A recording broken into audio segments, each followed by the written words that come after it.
जय हिंद समाजवादी साथियों। समाजवादी पार्टी की दूसरी सूची जारी, खैर और गाजियाबाद से प्रत्याशियों का ऐलान। जी हाँ, आज हम बात करेंगे समाजवादी पार्टी को लेकर। जैसा कि आप सभी लोगों को पता, उत्तर प्रदेश के विधानसभा के उपचुनाव के लिए जो चुनावी बिगुल है वो बज चुका है, जहां पर सपा मुखिया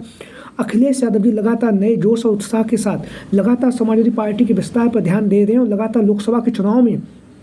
जो अखिलेश यादव जी ने जो शानदार और बेहतरीन प्रदर्शन उत्तर प्रदेश में करके दिखाया, उसने कहीं ना कहीं समाजवादी पार्टी की जो तकदीर है वो भी बदल दी है। और लगातार जो समाजवादी पार्टी को लेकर लगातार जो व्यंग कसे जा रहे थे कि समाजवादी जो पार्टी वो समाप्तवादी पार्टी बहुत ही जल्दी है समाप्त हो जाएगी, लेकिन अखिलेश यादव जी ने अपने विरोधियों को जहाँ पर लोकसभा के चुनाव में शानदार प्रदर्शन करते हुए जहाँ पर करारा जवाब दिया है, उसी के साथ ही साथ लोकसभा के चुनाव में अखिलेश यादव जी ने 37 सांसद जीत कर सदन में पहुंच चुके हैं। जो लगातार जनता के मुद्दों की, जनता के हक और सम्मान की जो लड़ाई है वो लड़ी जा रही है। वहीं पर अखिलेश यादव जी अब उत्तर प्रदेश के विधानसभा के उपचुनाव में, जैसा कि आप लोगों को पता है, 10 विधानसभा सीटों पर उपचुनाव होने जा रहा है, जिसमें से 5 विधानसभा सीटें वो हैं जहां पर समाजवादी पार्टी के जो विधायक है वो सांसद बन चुके हैं और उनके इस्तीफे से जो है सीटें खाली हुई हैं। वहीं पर जो सीसामऊ की विधानसभा सीट है,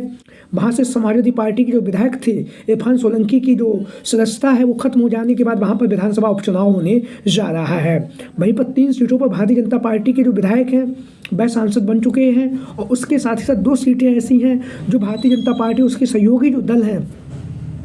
उनके विधायक सांसद बनकर सदन में पहुंच चुके हैं। तो उत्तर प्रदेश में 10 विधानसभा सीटों पर उपचुनाव होने जा रहा है। अखिलेश यादव जी लोकसभा के चुनाव में जो इंडिया गठबंधन के साथ उन्होंने लोकसभा का चुनाव लड़ा, वहीं पर उत्तर प्रदेश के विधानसभा के उपचुनाव के लिए अखिलेश यादव लगातार कांग्रेस पार्टी के साथ गठबंधन को लेकर लगातार प्रयासरत हैं। और वहीं पर अखिलेश यादव जी के द्वारा ऐलानिया कहा गया है कि उत्तर प्रदेश के जो विधानसभा का जो उपचुनाव है वह इंडिया गठबंधन उत्तर प्रदेश में लड़ने जा रहा है। समाजवादी पार्टी, कांग्रेस पार्टी मिलकर उत्तर प्रदेश का विधानसभा का जो उपचुनाव है वो लड़ेंगे। वहीं पर चुनाव आयोग के द्वारा, जैसा कि आप लोगों को पता है, जहाँ पर 10 विधानसभा सीटों पर उत्तर प्रदेश में उपचुनाव है, उसमें से 9 विधानसभा सीटों पर जो है चुनाव की जो तारीखों का ऐलान कर दिया गया है। वहीं पर एक जो विधानसभा सीट है, मिल्कीपुर की जो विधानसभा सीट है, जो उत्तर प्रदेश की राजनीति में हॉट सीट मानी जा रही है, तो ऐसी स्थिति में मिल्कीपुर की विधानसभा सीट से अभी तक चुनाव आयोग के द्वारा जो तारीखों का ऐलान नहीं हुआ। बाद बाकी 9 विधानसभा सीटों पर उपचुनाव की जो घोषणा है वो हो चुकी है। 13 नवंबर को मतदान होगा और 23 नवंबर को इसका जो चुनाव का जो परिणाम है वो सामने आएगा। जब से चुनाव आयोग के द्वारा तारीखों का ऐलान हुआ है तब से समाजवादी पार्टी के राष्ट्रीय अध्यक्ष अखिलेश यादव लगातार उत्तर प्रदेश के विधानसभा के उपचुनाव की जो रणनीति है वो लगातार बना रहे। वहीं पर तारीखों के ऐलान से पहले ही सपा मुखिया अखिलेश यादव जी के द्वारा उत्तर प्रदेश के विधानसभा उपचुनाव के लिए 6 प्रत्याशियों की जो सूची है उसे जारी कर दी गई है, जहां पर अखिलेश यादव जी ने 6 प्रत्याशियों को चुनावी मैदान में उतार दिया है। जो ये 6 विधानसभा सीटें हैं, यह पूर्वी उत्तर प्रदेश और पूर्वी उत्तर प्रदेश के साथ ही साथ मध्य उत्तर प्रदेश के बीच की जो सीटें हैं, उन सीटों की जो रणनीति है वो अखिलेश यादव जी ने बनाकर प्रत्याशियों के नाम का ऐलान कर दिया है। वहीं पर अखिलेश यादव जी के द्वारा अभी पश्चिमी उत्तर प्रदेश में जहां पर 4 विधानसभा सीटों पर उपचुनाव होने जा रहा है, उसके लिए प्रत्याशियों का ऐलान नहीं किया गया है। लगातार चर्चाओं का बाजार गर्म है और चर्चाओं का बाजार इसलिए गर्म है क्योंकि अखिलेश यादव जी ने कह दिया है कि उत्तर प्रदेश का जो विधानसभा का उपचुनाव है वो कांग्रेस पार्टी के साथ में मिलकर हम लड़ेंगे। तो ऐसी स्थिति में जहाँ पर कांग्रेस पार्टी 5 सीटों पर दावेदारी कर रही थी, लेकिन अखिलेश यादव जी के द्वारा कांग्रेस पार्टी के लिए जो हरियाणा के चुनाव के बाद जो बदली हुई परिस्थितियां हैं, उसके बाद कांग्रेस पार्टी को अखिलेश यादव जी 2 विधानसभा सीटें देने जा रहे हैं। 2 विधानसभा सीटें कौन सी हैं? एक तो होगी खैर की विधानसभा सीट और दूसरी है गाजियाबाद की विधानसभा सीट। खैर की विधानसभा सीट और गाजियाबाद की विधानसभा सीट अखिलेश यादव जी जो है कांग्रेस पार्टी को दे सकते हैं। और उसके साथ ही साथ बची हुई दो जो सीटें बची हैं,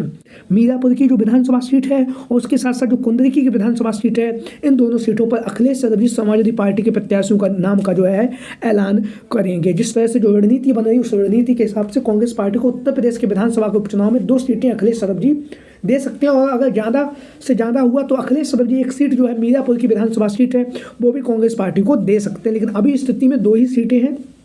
गाजियाबाद और खैर। तो हम शुरुआत करेंगे गाजियाबाद की विधानसभा सीट से। कांग्रेस पार्टी के पक्ष में यह सीट जाती हुई दिखाई दे रही है और कांग्रेस पार्टी की तरफ से यहाँ से जो प्रत्याशी की बात करें तो इंडिया गठबंधन से पूर्व में भी लोकसभा के चुनाव में संयुक्त प्रत्याशी रह चुकी हैं डॉली शर्मा का जो नाम है कांग्रेस की विधानसभा के उपचुनाव में, जहाँ पर गाजियाबाद की विधानसभा सीट पर उपचुनाव होने जा रहा है, वहाँ पर लगातार इंडिया गठबंधन के संयुक्त प्रत्याशी के तौर पर डॉली शर्मा का नाम लगातार चर्चाओं में बना हुआ है। लगातार डॉली शर्मा जहाँ पर जनसंपर्क कर रही है, लगातार लोगों के बीच में और जनता के बीच में पहुंच रही है, लगातार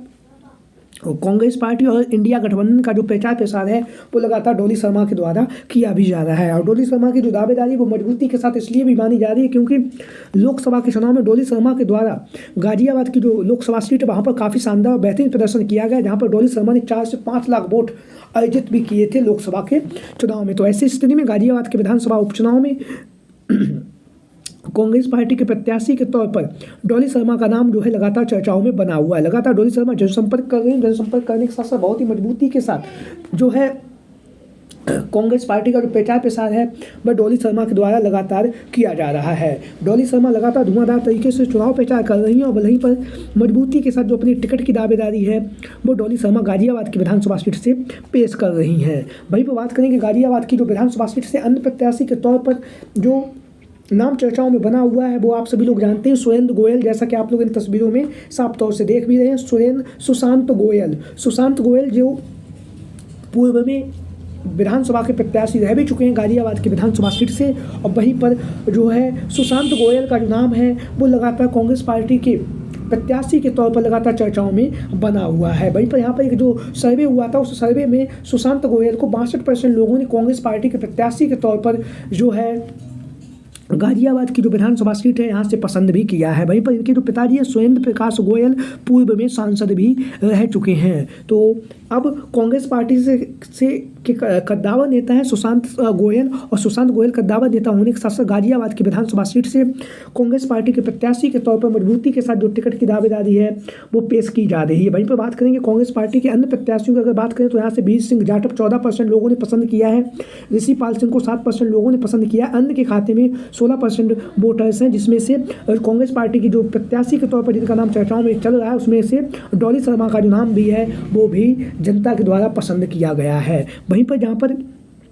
गाजियाबाद की विधानसभा सीट से कांग्रेस पार्टी के पक्ष में जाती हुई दिखाई दे रही, वहीं पर जो खैर की विधानसभा सीट है इस सीट पर जहां तक अभी तक की जो रणनीति है वो ये है कि ये जो सीट है ये अभी यहाँ से कांग्रेस पार्टी के पक्ष में जाती हुई दिखाई दे रही, लेकिन अगर यह सीट समाजवादी पार्टी के पक्ष में आती है तो फिर यहाँ से समाजवादी पार्टी के प्रत्याशी की अगर बात करें तो कृष्णा देवी सिंह, जैसा कि आप लोग इन तस्वीरों के माध्यम से देख रहे हैं, पूर्व में चेयरमैन रह चुके हैं कृष्णा देवी सिंह, लगातार जनसंपर्क कर रही हैं, लगातार लोगों के बीच में और जनता के बीच में पहुँच कर मजबूती के साथ समाजवादी पार्टी का जो प्रचार प्रसार है वो कृष्णा देवी जी के द्वारा किया जा रहा है। खैर की विधानसभा सीट जो है वो स्वच्छ सीट है, और स्वच्छ सीट होने के साथ साथ यहाँ से कृष्णा देवी सिंह का नाम लगातार चर्चाओं में बना हुआ है। लगातार आवेदन करते हुए उन्होंने जो है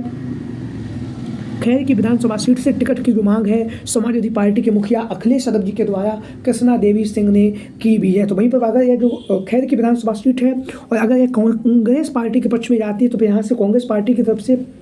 जो नाम चर्चाओं में चल रहा है वो है रोहतास सिंह जाटव। जैसा कि आप सभी लोगों को पता है कांग्रेस पार्टी के कद्दावर नेता है, और कद्दावर नेता होने के साथ साथ 10 साल से कांग्रेस पार्टी से जुड़े हुए कारोबारी हैं, बिजनेसमैन हैं। इन्होंने पहले कभी चुनाव नहीं लड़ा, लेकिन इस बार जो सर्वे हुआ उस सर्वे में कांग्रेस पार्टी के प्रत्याशी के तौर पर रोहतास सिंह जाटव को खैर की विधानसभा सीट से 36% वोट देकर जनता ने पसंद किया है। वहीं पर कांग्रेस पार्टी के अन्य प्रत्याशियों की बात करें यहाँ से तो कैलाश वाल्मीकि को 34% लोगों ने वोट दिया है, सागर सिंह वाल्मीकि को 14%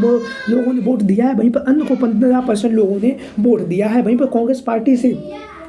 कहीं ना कहीं एक नया जो नाम सामने आया वो है बसपा की तरफ से 2022 का विधानसभा का चुनाव जो है चारुकेन जी लड़ चुकी हैं और दूसरा स्थान उन्होंने प्राप्त किया था। 65,000 वोट उन्हें मिले थे खैर की विधानसभा सीट से 2022 के विधानसभा के चुनाव में। लेकिन 2024 के विधानसभा उपचुनाव के लिए जो सर्वे हुआ उस सर्वे में श्रीमती चारुकेन को भारतीय जनता पार्टी के प्रत्याशी के तौर पर जनता ने पसंद किया, लेकिन चारुकेन जी के द्वारा एक बड़ा बदलाव किया गया है। बदलाव करते हुए उन्होंने कांग्रेस पार्टी की जो सदस्यता है वो ले ली है और अलका लांबा ने उन्हें कांग्रेस पार्टी की सदस्यता भी दिलाई है। तो जहां पर उन्होंने कांग्रेस पार्टी की सदस्यता ली है तो कहीं ना कहीं अब खैर की विधानसभा सीट से जो कांग्रेस पार्टी के पक्ष में जाती हुई नजर आ रही है, वहां से कांग्रेस पार्टी के प्रत्याशी के तौर पर जो है चारों कैंडिडेट अपनी मजबूती के साथ जो टिकट की दावेदारी है वो करने जा रही हैं। हालांकि अभी तक जो पश्चिमी उत्तर प्रदेश की जो 4 विधानसभा सीटें हैं उनमें प्रत्याशियों के नाम का ऐलान नहीं हुआ है, लेकिन ये वो संभावित दावेदार हैं जो लगातार टिकट की दावेदारी कर रहे हैं। तो आप लोगों की क्या राय है इन संभावित दावेदारों को लेकर जो लगातार कांग्रेस पार्टी और समाजवादी पार्टी से टिकट की मांग कर रहे हैं, मजबूती के साथ अपने क्षेत्र में जो है चुनाव प्रचार कर रहे हैं? तो आप लोगों की जो भी राय हो इन संभावित दावेदारों को लेकर सभी साथी कमेंट बॉक्स में अपनी राय जरूर दें। इसके साथ ही साथ जो भी साथी चैनल पर पहली बार आए हैं वो चैनल को सब्सक्राइब करें, वीडियो को लाइक करें। Thank you for watching.